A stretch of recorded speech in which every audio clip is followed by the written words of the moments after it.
لکه پرون مې د یو ملا بیان اورېدو چې هغه سوی ځان ته او د هغه چې کوم مقلدین دي یا په هغه پسې چې کوم روان دي هغوی هم هغه ته سوی نو هغه په ډاکټر ذاکر نایک حفظه الله ورعاه په هغه باندې رد کوي نو دغه خر چې کوم دی وي د خره لکۍ وي شاته او د ده لکۍ مخې ته ده او د خره لکۍ وي بیا د ده نه ښه د عورت وي پټ کړی او لګیا دی او کالر او سکالر او دا څه خبرې دي یو خو دا چې یو سړي باندې رد ته ضرورت څه دی بلکې رد کې نو د رد بیا اصول دي بیا آداب دي همدغه خلک چې کله موږ حق خبرو کوو د چا نوم وانلو او داسې ووایو چې دا کار غلط دی داسې وهابیان اله بې مذهبه او بې ادبه د دومره لوی امام نوم یې واخیستو او د دومره لوی ملا نوم یې واخیستو همدغه خلک دا خبرې کوي حالانکې موږ دا ټکي الحمدلله نه ویلي دي او نه زموږ دومره سپکه خوله ده چې خر او زناور او خنزیر او موږ باندې هم بعض ورځونه کړي دقه کنځلې به یې کولې یا د چا نوم بدلول په هغه پورې استهزا کول یا د چا ذات یادول یا دا چې دی دا کار کوي د پورې خان ده یا د چا ښځه یادول د چا خاندان یادول الحمدلله دومره سپک موږ نه یو نه دې درجې ته رسېدلي یو او نه الله موږ دغه درجې ته دې ورسوي خو که موږ بیا هم د اصولو او د ادابو په چوکاټ کې رد وکړو نو دوی سره شنه کي او دغه یې خپله طریقه ده چې تا هغه عالمي داعي ته چې په لکاو خلک الله د هغه په لاس باندې اسلام ته رادننه کړي ته په هغه باندې په دې طریقې سره رد کوي چې خر ورته وي که چېرته ضرورت رام شي او د ډاکټر ذاکر نایک حفظه الله یو خبره غلطه وي نو خلک یې په ادب او په احترام او د مقام ته ګوري زی ته ګوري د هغې مناسب خبرو کې که چېرته خبره راځي او هغه دا ویلي دي یو مسله بیان کړې دي یو حدیث بیان کړی دی او هغې باره کې دا وي سړی که رد کوي یو مناسب رد اول خو به د خبرې تحقیق کوي چې هغه دا ویلي دي او که نه د هغې نه بعد که خبره ثابته شوه بیا مناسب رد علمي رد د ادب په چوکاټ کې رد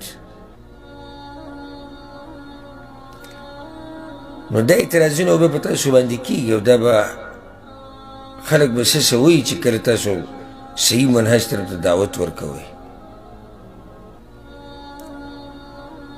دا اوس موږ ته یاد دي دا خبره ډاکټر ذاکر نایک چې کله د اولو ورځو کې مشهور شو د دعوت ډېر تیز روانو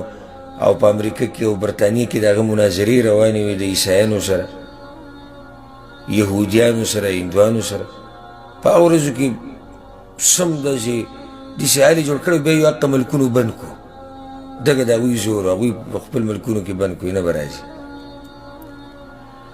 نو په هغه وخت کې ډاکټر ذاکر نایک له دې خبرې ته نه و فارغه شوی چې ده په مسلمانانو کې د ده څه نظریه ده خو شپه ورځ به لګیا و د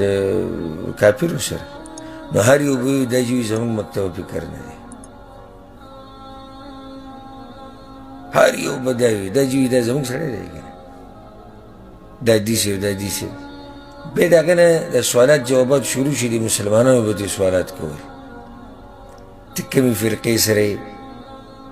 د رفع الیدین کول څنګه دي د امین په زوره ویل څنګه دي په منځه کې صف جوړول څنګه دي وترو باره کې ته څه تقلید باره کې ته څه دا قسمه سوالونه ته وروسته شروع شو چې کله دی لږ فارغه شو د هغه دعوت نو بیا هغه ذاکر نایک چې خلک هر یو کوشش کوي چې زموږ فرقې ته دې منسوب شي هغه بیا څه شو هغه بیا ګمراه هم شو هغه بیا د یهودو نصارو ایجنټ هم شو یو مولا ما اورېدو دا د یهودو نصارو ایجنټ دی نو ما هلکه ستا عقل په خپو کې پروت دی. د یهودو نصارو ایجنټ خلک اسلام ته راړي. د دې مولي عوام پرېږده، عوام به څه خبره کوي، ته د مولا ته وګوره. داسې خبرې به شروع کړي، د ځان صفت به کوي چې کله راولېږي د ځان په صفت. دی وایي ذاکر نایک د یهودو نصارو ایجنټ دی. جي د ده ټایي ده او جي د ده پینټ شرټ دي. لکه لوی اعتراض دا دی، وایي زه صحیح شو، ستا خو پټکې او کمیز پرتوګ دي، تا په دې پټکې او کمیز پرتوګ کې څومره دعوت کړی؟ زه ته خو وایه برابر یې که نه، ستا خو پټکې هم شتې او ستا کمیز پرتوګ هم دي، تا په دې پټکې او کمیز پرتوګ کې څومره دعوت کړی؟ زه تا ته دا نه یم تا څو مسلمانان کړي، دغه ما ته پته لري تا پکې څومره توره والی، خو زه تا نه دا تپوس کوم چې تا څومره بېلارې مسلمانانو له دعوت ورکړی دی چې هغوی نیغې لارې ته الله راواړي. تا څومره له دعوت ورکړی؟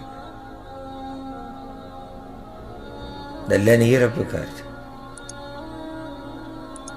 رد که په چا باندې کېږي د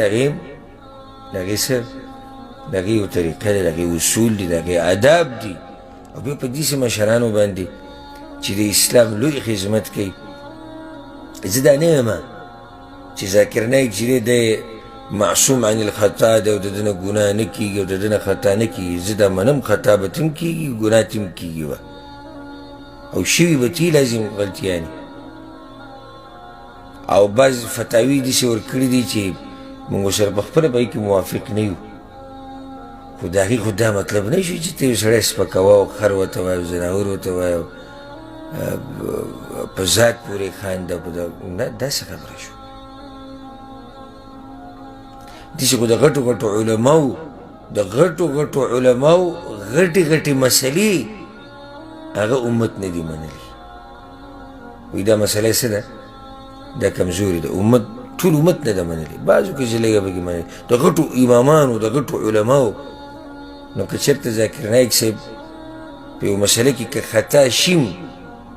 دا خو دا مطلب نه دی چې ته ولې هغه ټول جهود راواله او په سین له وکړه او بیا د هغه په دې طریقې سره سپکاوی کوه. ما دا خبره څه پورې شروع کړه؟ دې پورې چې هر د حق په داعي پسې خبرې کېږي، قسمه قسم پروپیګنډې پسې جوړېږي، خلک یې په قسمه قسم طریقو سره تنګوي، خو دی به ودرېږي نه. دی به څه کوي؟ خپل کار به جاري او ساري ساتي. هر چا له جواب مه ورکوه، او هر چا له چې جواب ورکوي ته به خپل منزل ته کله رسي.